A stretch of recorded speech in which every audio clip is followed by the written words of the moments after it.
पाप एक वृक्ष के समान है। उसका बीज है लोभ, मोह उसकी जड़ है, असत्य उसकी तना और माया उसकी शाखाओं का विस्तार। दंभ और कुटिलता पत्ते हैं, कुबुद्धि फूल है और निरसता उसकी गंध तथा अज्ञान फल है।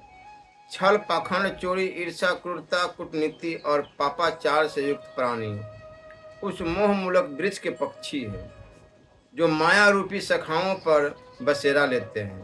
अज्ञानी उस वृक्ष का फल है और अधर्म को उसका रस बताया गया है। तुलना रूप जल से सिंचने पर उसकी वृद्धि होती है। अश्रद्धा उसके फलने की ऋतु है। जो मनुष्य उस वृक्ष की छाया का आश्रय लेकर संतुष्ट रहता है, उसके पके हुए फलों को प्रतिदिन खाता है और उन फलों के अधर्म रूप रस से पुष्ट होता है, वह ऊपर से कितना ही प्रसन्न क्यों न हो, वास्तव में पतन की ओर ही जाता है। इसलिए पुरुष को चिंता छोड़कर लोभ का भी त्याग कर देना चाहिए। स्त्री, पुत्र और धन की चिंता तो कभी करनी ही नहीं चाहिए।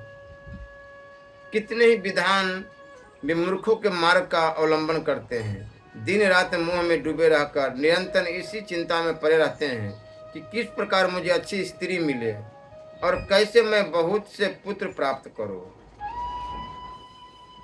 ब्रह्मचर्य, तपस्या, पंच महायोगों का अनुष्ठान, दान, नियम, क्षमा, शौच, अहिंसा, उत्तम शक्ति, ईश्वरीय बल और चोरी का अभाव, ये धर्म के 10 अंग हैं। इनके अनुष्ठान से धर्म की पूर्ति करनी चाहिए। धर्मात्मा पुरुष मन, वाणी और शरीर तीनों की क्रियाओं से धर्म का संपादन करता है। फिर वह जिस जिस वस्तु का चिंतन करता है, वह दुर्लभ होने पर भी उसे प्राप्त हो जाते हैं। सदा सत्य भाषण में जिसका अनुराग है, जो पुण्यात्मा होकर साधुता का आश्रय लेता है, ऋतु काल प्राप्त होने पर ही अपने स्त्री के साथ समागम करता है, स्वयं दोषों से दूर रहता है और अपने कुल के सदाचार का कभी त्याग नहीं करता, वही सच्चा ब्रह्मचारी है। यह मैंने गृहस्थ के ब्रह्मचर्य का वर्णन किया है। यह ब्रह्मचर्य गृहस्थ पुरुषों को सदा मुक्ति प्रदान करने वाला है। जिसकी बुद्धि प्राय धन और प्राय स्त्रियों को देखकर लोलुपता बस उनके प्रति आसक्त नहीं होता, वही पुरुष अत्यनिष्ठ कहा गया है। भूख से पीड़ित मनुष्य को भोजन के लिए अन्न अवश्य देना चाहिए, उसको देने से महान पुण्य होता है। तथा दाता मनुष्य सदा अमृत का उपभोग करता है। अपने वैभव के अनुसार प्रतिदिन कुछ न कुछ दान करना चाहिए। सहानुभूतिपूर्ण वचन, तरुण शैया, घर की शीतल छाया, पृथ्वी, जल, अन्न, मीठी बोली, आसन, वस्त्र या निवास स्थान और पैर धोने के लिए जल, ये सब वस्तुएं जो प्रतिदिन अतिथि को निष्कपट भाव से अर्पण करता है, वह इस लोक और परलोक में आनंद का अनुभव करता है। हमारे जीवन में सर्वदा पद पद पर विपत्तियां आती रहे, क्योंकि विपत्तियों में ही निश्चित रूप से आपके दर्शन हुआ करते हैं और आपके दर्शन हो जाने पर फिर जन्म मृत्यु के चक्र में नहीं आना पड़ता। मनुष्य जीवन की सफलता इसी में है कि वह कभी उपकारी के उपकार को न भूले, बल्कि उसके उपकार से बढ़कर भी उसका उपकार करे। मनुष्य ईश्वर के अधीन है, उनकी स्वाधीनता कुछ भी नहीं है। ईश्वर ही प्राणियों के पूर्व जन्म के कर्म बीज के अनुसार उनके सुख दुख तथा प्रिय अप्रिय वस्तुओं की व्यवस्था करता है। जैसे कठपुतली सूत्रधार के इच्छा अनुसार नाचती है, वैसे सारी प्रजा ईश्वर इच्छा अनुसार संसार के व्यवहार में नाच रही है। ईश्वर सबके भीतर और बाहर व्याप्त रहता है, सबको प्रेरित करता और साक्षी रूप से देखता रहता है। जीव एक कठपुतली है, वह स्वतंत्र नहीं, ईश्वराधीन है। जैसे सूत में गुथी हुई मनियां, नाथे हुए बैल और जलधारा में गिरे हुए वृक्ष पराधीन होते हुए, वैसे ही जीव भी ईश्वर के अधीन है। जीव ईश्वर के ही नियंत्रण में रहता है, क्योंकि जो इसका अंश होता है वह उसमें लीन होता है, बीच में भी उसी के अधीन रहता है।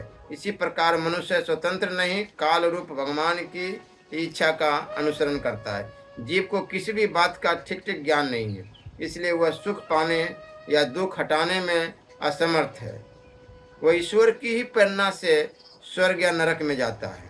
जैसे नन्हे नन्हे तिनके प्रबल वायु के अधीन होते हैं, वैसे ही सभी प्राणी ईश्वर के जैसे बच्चा खिलौनों से खेल खेल कर उन्हें छोड़ देता है, वैसे ही ईश्वर वैसे इच्छा अनुसार बर्तन वाले प्रभु जगत में जीवों के संजोग वियोग की लीला क्या करते हैं।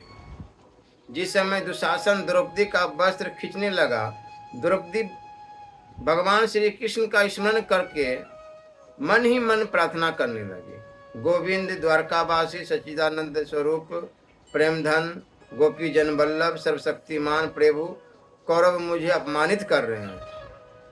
क्या यह बात आपको मालूम नहीं है? नाथ, रमानाथ, बजनाथ, आर्तिनाशन, जनार्दन, मैं कौरवों के समुद्र में डूब रही हूँ, आप मेरी रक्षा कीजिए। श्री कृष्ण आप सच्चिदानंद महायोगी है, आप सर्वस्व रूप एवं सबके जीवन दाता है। गोविंद, मैं कौरवों से घिर कर बड़े संकट में पड़ गई हूँ, आपकी शरण में हूँ, आप मेरी रक्षा कीजिए। श्री कृष्ण महाबाहो, कृष्ण देवकी नंदन, हे अविनाशी वासुदेव, चरणों में पड़े हुए दुखियों का दुख दूर करने वाले जगदीश्वर, तुम ही संपूर्ण जगत की आत्मा हो। इस विश्व को बचाना और बिगाना तुम्हारे ही हाथों का खेल है। प्रभु तुम अविनाशी हो, शरणागतों की रक्षा करने वाले गोपाल, तुम ही संपूर्ण प्रजा के रक्षक पर परमेश्वर हो। चित्त वृत्तियों के प्रेरक तुम ही हो, मैं तुम्हें प्रणाम करती हूँ। सबके वरण करने योग्य वरदाता अनंत आओ, जिन्हें तुम्हारे सिवा दूसरा कोई सहारा देने वाला नहीं है, उन असहाय भक्तों की सहायता करो। प्राण पुरुष, प्राण और मन की वृत्तियां तुम्हारे पास तक नहीं पहुंच पाती, सबके साक्षी परमात्मन, मैं तुम्हारी शरण में हूँ। माता द्रौपदी ने जब कातर भाव से भगवान को पुकारा, तब भगवान स्वयं चीर अवतार लेकर के उनकी इज्जत बचाई, उनकी मान बचाई। जब मैं बिल्कुल ही अज्ञान था, तब मदन मत हाथी के समान मदांध हो रहा था। उस समय मेरा मन मैं ही सर्वज्ञ हूँ यह सोचकर घमंड में चूर था, परंतु जब विद्वानों के पास रहकर कुछ ज्ञान प्राप्त किया, तब मैं मूर्ख हूँ यूँ समझने के कारण ज्वर के समान मेरा गर्व दूर हो गया। जिनमें न विद्या है, न ज्ञान है, न शील है, न गुण है और न धर्म ही है, वे मृत्यु लोक में पृथ्वी के भार बने हुए मनुष्य रूप से मानो पशु ही घूमते फिरते हैं। कहिए सत्संगति पुरुषों का क्या उपकार नहीं करती, वह बुद्धि की जड़ता को हरती है, वाणी में सत्य का संचार करती है, सम्मान बढ़ाती है, पाप को दूर करती है, चित्त को आनंदित करती है और समस्त दिशाओं को कीर्ति का विस्तार करती है। हमने भोगों को नहीं भोगा, भोगों ने ही हमें भोग लिया। हमने तप नहीं किया, स्वयं ही तृप्त हो गए। काल व्यतीत नहीं हुआ, हम ही व्यतीत हो गए, और मेरी तृष्णा नहीं जीर्ण हुई, हम ही जीर्ण हो गए। सबके आदि कारण भगवान शिव के पदों में प्रीति हो, हृदय में जन्म मृत्यु का भय हो, संसारी भाई बंधुओं तथा कुटुंबियों में ममता न हो और हृदय में काम विकार का अभाव हो। कामनी के कमनीय कलेवर को देखकर उसमें आसक्ति न होती हो। संसारी लोगों के संसर्गजन्य दोष से रहित अपवित्र और शांति विजन वन में निवास हो तथा मन में वैराग्य हो तथा इससे बढ़कर वांछनीय और ही हो ही क्या सकता है। माता पृथ्वी, पिता पवन, मित्र तेज, बंधु जल और भाई आकाश, यह आप लोगों को अंतिम प्रणाम, क्योंकि आपके संग से प्राप्त पुण्य के द्वारा प्रकटित निर्मल ज्ञान से संपूर्ण मोह जंजाल को नाश करके मैं परब्रह्म में, जब तक शरीर स्वस्थ है, बुढ़ापा नहीं आया है, इंद्रियों की शक्ति पूरी बनी हुई है, आयु के दिन शेष है, तभी तक बुद्धिमान पुरुष को अपने कल्याण के लिए अच्छी तरह यत्न कर लेना चाहिए। घर में आग लग जाने पर कुआं खोदने से क्या लाभ।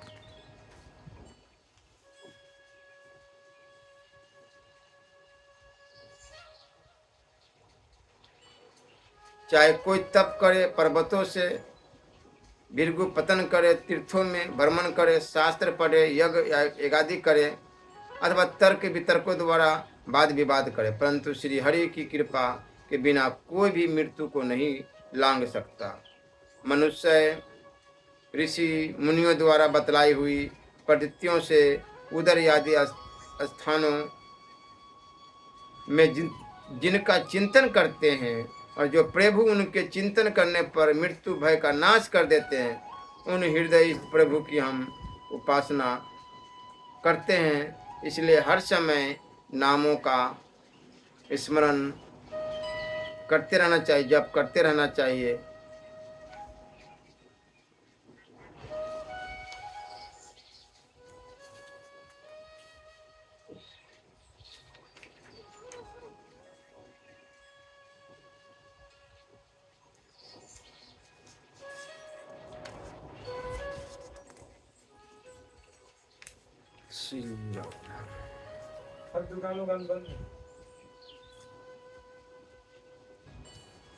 कृष्ण ये दो अक्षर पाप रूपी पर्वतों को विदीर्ण करने के लिए वज्र है, संसार रूपी रोग के अंकुर को नाश करने के लिए सिद्ध औषध है, मिथ्या ज्ञान रूपी रजनी के महान अंधकार को सर्वथा नष्ट करने के लिए सूर्योदय के सदृश है, क्रूर कलेश रूपी वृक्षों के जला डालने के लिए प्रचंड ज्वालाओं से प्रज्वलित अग्नि है, तथा परमानंद निकेतन के मनोहर द्वार है। इन दोनों अक्षरों का सदा जप करना चाहिए।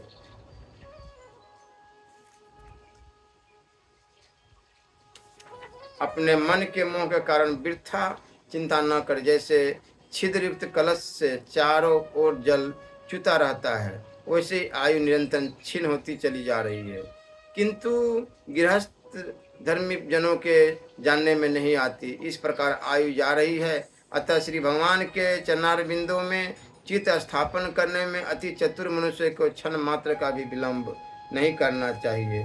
हर समय राधा राधा राधा राधा राधा राधा राधा राधा का जप अवश्य करनी चाहिए। कोई भी एक नाम पकड़ के इस संसार समुद्र से पार जाया जा सकता है। इसलिए हर समय भगवत चिंतन अवश्य ही करनी चाहिए। एक ईश्वर ही हमारे पूज्य है, अहिंसा ही धर्म है, अधर्म से प्राप्त वस्तु को स्वीकार करना ही व्रत है, अनिच्छा से रहना ही तप है, किसी से कपट न करना ही भक्ति है, सुख दुख आदि द्वंद्वों में संभाव रहना ही समयाचार है, यही सत्य है। हे देव, इसके आप साक्षी। सच्चा भक्त वही है जो अपने से मिलने वाले सब भक्तों को प्रणाम करता है, दूसरों से मृदु वचन बोलता है, जप है, एकमात्र तप है। हम नम्रता से ही सदा भगवान नाम का चिंतन करें। इन और परमात्मा के सिवा अतिरिक्त और हमारे देव और कोई दूसरी वस्तु नहीं है। इसलिए हर समय भगवत चिंतन करते रहना चाहिए। जो मनुष्य प्राणियों की स्वयं हिंसा करता है, दूसरे से हिंसा करवाता है और हिंसा करने वालों का अनुमोदन करता है, वह संसार में अपने लिए बैर को बढ़ाता है। संसार में रहने वाले चर और स्थावर जीवों पर मन से, वचन से और शरीर से किसी भी तरह दंड का प्रयोग नहीं करना चाहिए। सभी जीव जीना चाहते हैं, मरना कोई नहीं चाहता। इसलिए निग्रंथ जैन मुनि और प्राणी वध का सर्वथा परित्याग करते। ज्ञानी होने का सार यही है कि वह किसी भी प्राणी की हिंसा न करे। इतना ही अहिंसा के सिद्धांत का ज्ञान यथेष्ट है। यही अहिंसा का विज्ञान है। अपने स्वार्थ के लिए अथवा दूसरों के लिए क्रोध से अथवा भय से किसी भी प्रसंग पर दूसरों को पीड़ा पहुंचाने वाला असत्य वचन न हो तो स्वयं बोलना न, दूसरों से बुलवाना चाहिए। श्रेष्ठ साधु पापकारी, निश्चयकारी और दूसरों को दुख पहुंचाने वाली वाणी न बोले। श्रेष्ठ मानव इसी तरह क्रोध, लोभ, भय और हास्य से भी पापकारी वाणी न बोले। हंसते हुए भी पाप वचन नहीं बोलना चाहिए। आत्मार्थी साधक को दृश्य सत्य परिमित संदिग्ध परिपूर्ण स्पष्ट अनुभव वचालतारते और किसी को भी उद्दगिन न करने वाली वाणी बनना चाहिए। कान काने को काना, नपुंसक को नपुंसक, रोगी को रोगी और चोर को चोर कहना यद्यपि सत्य है, तथापि ऐसा नहीं कहना चाहिए, क्योंकि इससे यह व्यक्तियों को दुख पहुंचता है। जो भाषा कठोर हो, दूसरों को भारी दुख पहुंचाने वाली हो, वह सत्य ही क्यों न हो, नहीं बोलनी चाहिए, क्योंकि उससे पाप का आश्रय होता है। पदार्थ सचेतन हो या अचेतन, अल्प हो या बहुत, और हो तो क्या दांत कुरेदने की सिक के बराबर भी जिस गृहस्थ के अधिकार में हो, उसकी आज्ञा लिए बिना पूर्ण संयमी साधक न तो स्वयं ग्रहण करते हैं, न दूसरों को ग्रहण करने के लिए प्रेरित करते हैं, और न ग्रहण करने वालों का अनुमोदित करते हैं। यह अब्रह्मचर्य अधर्म का मूल है, महादोषों का स्थान है। इसलिए निग्रंथ मुनि मैथुन संसार का सर्वथा परित्याग करते हैं। आत्मशोधक मनुष्य के लिए शरीर का सिंगार, स्त्रियों का संसर्ग, पौष्टिक स्वादिष्ट भोजन सब तालपुट विष के समान महान भयंकर है। सर्वन तपस्वी स्त्रियों के रूप, लावण्य, विलास, हास्य, मधुर वचन, संकेत, चेष्टा, हाव भाव और कटास आदि का मन में तनिक भी विचार न लाए और न इन्हें देखने का कभी प्रयत्न करे। स्त्रियों को राग पूर्वक देखना, उनकी अभिलाषा करना, उनका चिंतन करना, उनका कीर्तन करना आदि कार्य ब्रह्मचारी पुरुष को कदापि नहीं करने चाहिए। ब्रह्मचर्य व्रत में सदा रत रहने की इच्छा रखने वाले पुरुषों के लिए यह नियम अत्यंत हितकर है और उत्तम ध्यान प्राप्त करने में सहायक है। ब्रह्मचर्य में अनुरुक्त भिक्षुओं को मन में वैश्विक आनंद पैदा करने वाली तथा काम भोग की आसक्ति बढ़ाने वाली स्त्री कथा को छोड़ देना चाहिए।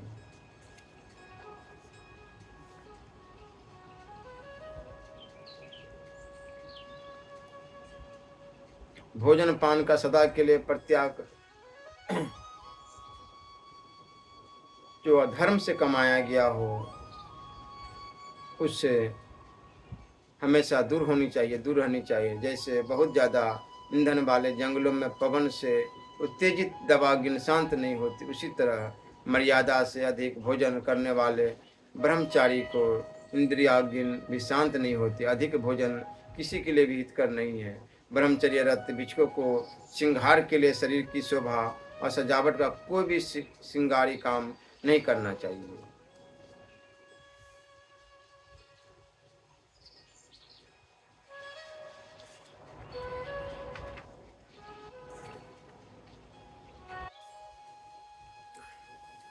यहाँ संसार में बैर से बैर कभी शांत नहीं होता, अवैर से ही शांत होता है। यही सनातन धर्म का नियम है।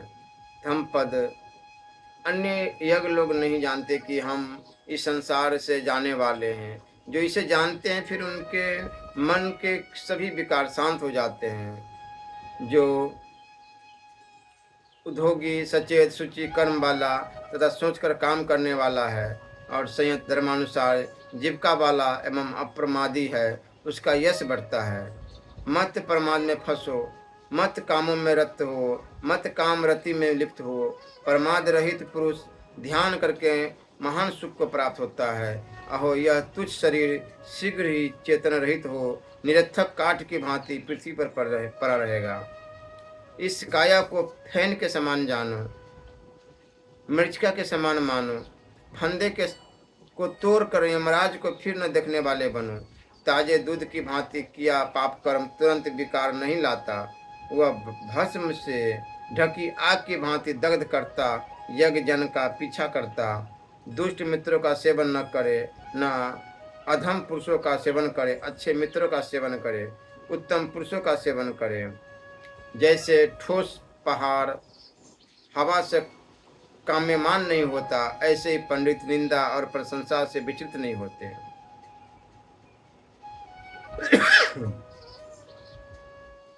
यदि पुरुष कभी पाप कर डाले तो उसे पुनः पुनः न करे, उसमें रत न हो, क्योंकि पाप का संशय दुख का कारण होता है। यदि पुरुष पुण्य करे तो उसे पुनः पुनः न करे, पुण्य पुण्य करे तो उसे पुनः करे, उसमें रत हो, क्योंकि पुण्य का संचय सुकर होता है। कठोर वचन न बोलो, बोलने पर दूसरे से भी वैसे ही तुम्हें बोलेंगे। दुर्वचन दुखदायक होते हैं, बोलने से बदले में तुम्हें दंड मिलेगा। टूटा कांसा जैसे निःशब्द रहता है, वैसे यदि तुम अपने को निःशब्द रखो तो तुमने निर्वाण को पा लिया। तुम्हारे लिए कलह हिंसा नहीं है। पाप कर्म करते समय मूढ़ पुरुष उसे नहीं जानता, पीछे दुर्बुद्धि अपने ही कर्मों के कारण आग से जले की भांति अनुताप करता है। जिस पुरुष की आकांक्षा समाप्त नहीं हो गई, उस मनुष्य की शुद्धि न नंगे रहने से, न जटा से, न पंगु निपटने में, न फाका उपवास करने से ही पड़ती है।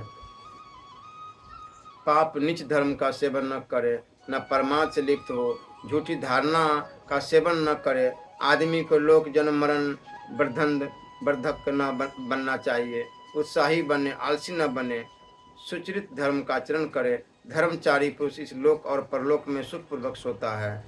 सुचरित धर्म का आचरण करे, दुष्चरित्र कर्म धर्म का सेवन न करे। धर्मचारी पुरुष जैसे बुलबुलों को देखता है, जैसे मरीचिकाओं को देखता है लोग को, वैसे ही जो पुरुष देखता है उसको यमराज आंख उठाकर नहीं देख सकता। यदि रुपयों कहापन की वर्षा हो तो मनुष्य की कामों भोगों से तृप्ति नहीं हो सकती। कभी काम भोग अल्प स्वाद और दुखद है, यूं जानकर पंडित देवताओं के भोगों में भी रति नहीं करता और सम्यक संबंधबद्ध का सर्वक अनुयायी तृष्णा को नाश करने में लगता है।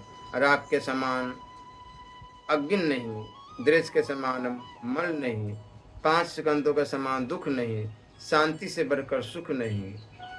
प्रिय वस्तु से शोक उत्पन्न होता है, अब प्रिय से भय उत्पन्न होता है। प्रिय के बंधन से जो मुक्त है उसे शोक नहीं, फिर भय कहाँ से। काम से शोक उत्पन्न होता है। जो चढ़े क्रोध को भ्रमण करते रथ की भांति पकड़ ले, उसे मैं सारथी कहता हूँ। दूसरे लोग लगाम पकड़ने वाले मात्र ही। अक्रोध से क्रोध को जीते, असाधु को साधु भलाई से जीते, कृपण को दान से जीते, झूठ बोलने वाले को सत्य से जीते, सच बोले, क्रोध न करे, थोड़ा भी मांगने पर दे। इन 3 बातों से पुरुष देवताओं के पास जाता है।